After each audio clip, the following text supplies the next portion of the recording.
Thanks. Thanks a lot. Our runner-up, John Yoo, former Bush Justice Department official, complaining in a Wall Street Journal op-ed that the Democrats' superdelegate system is, quote, undemocratic, that this isn't anything the framers of the U.S. Constitution dreamed up. Number one, the framers also did not dream up political parties, and in his farewell address, George Washington pleaded with us not to have them. So if you're going by that standard, buddy, the Democrats and the Republicans have to disband tomorrow. Number two, whatever means the parties use now, they are 4 million times more democratic than half a century ago, when primaries were beauty contests and the bosses still decided every nomination.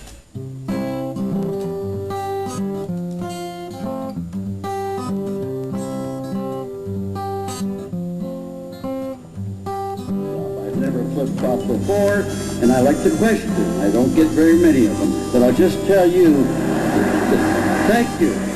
Has it been fair thus far? Statesman on here, and I was beginning to feel like a potted plant standing over here. Okay, thank you. And George, I expand upon that since I've said I'm for America. Go for it. Don't leave me hanging. Okay. No, stop and think.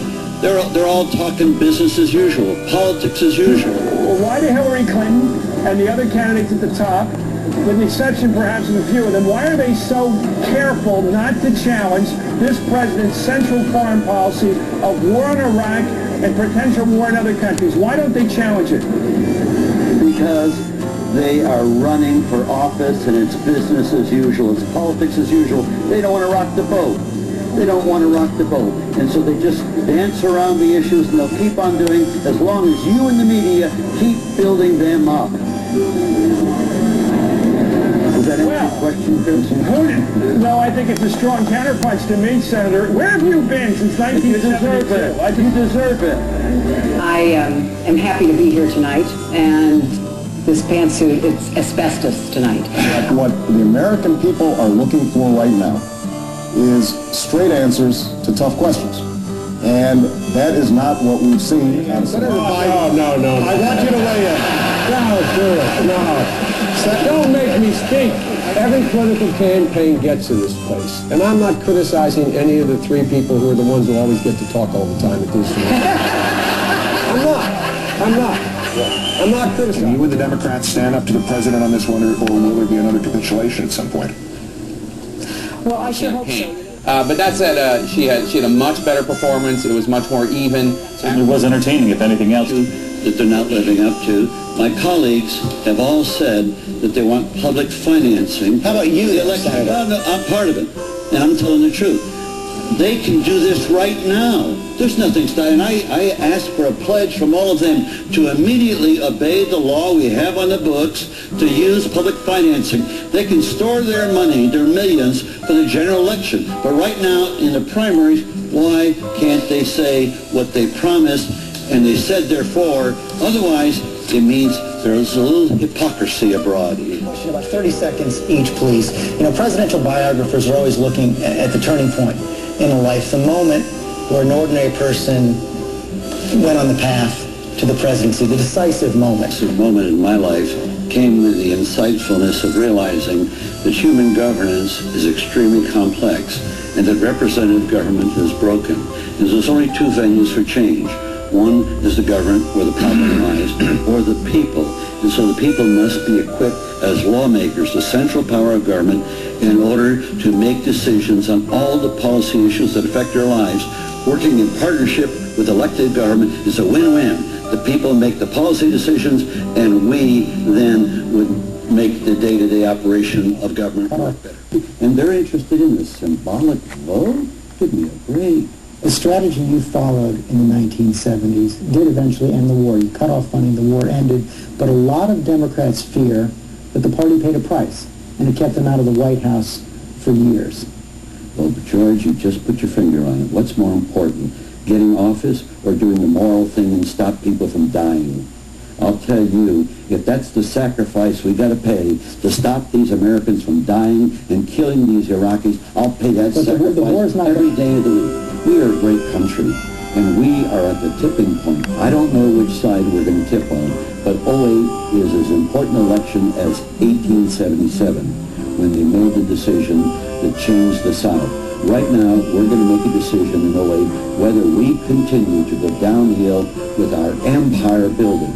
And I will tell you very frankly that with respect to Hillary and the president, I view them as a package of one. They knew what was going on, but they made a political vote. And that political vote was to give Bush the power to go to war. That's what it was all about. In my mind, that is a vote that showed they were morally tone deaf, the both of them. So Hillary Clinton's not going to get your vote. Who is? I'm going to vote for myself. What are you talking about, George? But you're not going to be president. I'll be president when it ends. George, I'll be president. And you know something? One of the great beauties of this great country of ours is that anything is possible in politics. We just have a tough time accepting it. No, what I'm thinking of right now, again, is your video. And you say it's a metaphor. You could also say it's a piece of absurd performance art. But it gets attention. And you are getting attention in this campaign. My question is, what are you going to do with it? Isn't that how one gets elected, by getting attention? Then people maybe will listen to me when I say I want to empower you as a lawmaker, because the answer is not in government, the answer is with the American people. And you're not going to give up until you're president? Of course. I will be president. You heard it here. It was a pretty strong contrast to previous debates because there really was direct audience participation.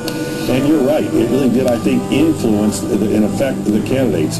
You know, 2 weeks ago in Philadelphia, Joe, I think Hillary Clinton was somewhat stunned or startled by the criticism from her competitors and her opponents, and she thought that she was on her way to almost the inevitability of a nomination. And so we need people to come in and protest. We need people who feel deeply about free speech, who understand the dangers of corporate taking control of our society through denying the American people the right to know what is going on. That's what's at stake here.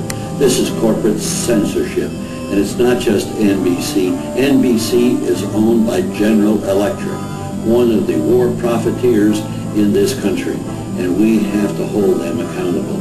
And I will go at them where they live, because it's not fair for them to do what they're doing. I have voice. I may not have the millions of dollars that other candidates have, but I don't need millions of dollars. All I need to be able to give you the information and tell you the truth as to what's going on in this country. I hope you'll join us. And then write your own signs. We're going to have some signs, but write your own signs about how you feel about corporations telling you how to think and how to vote. Thank you.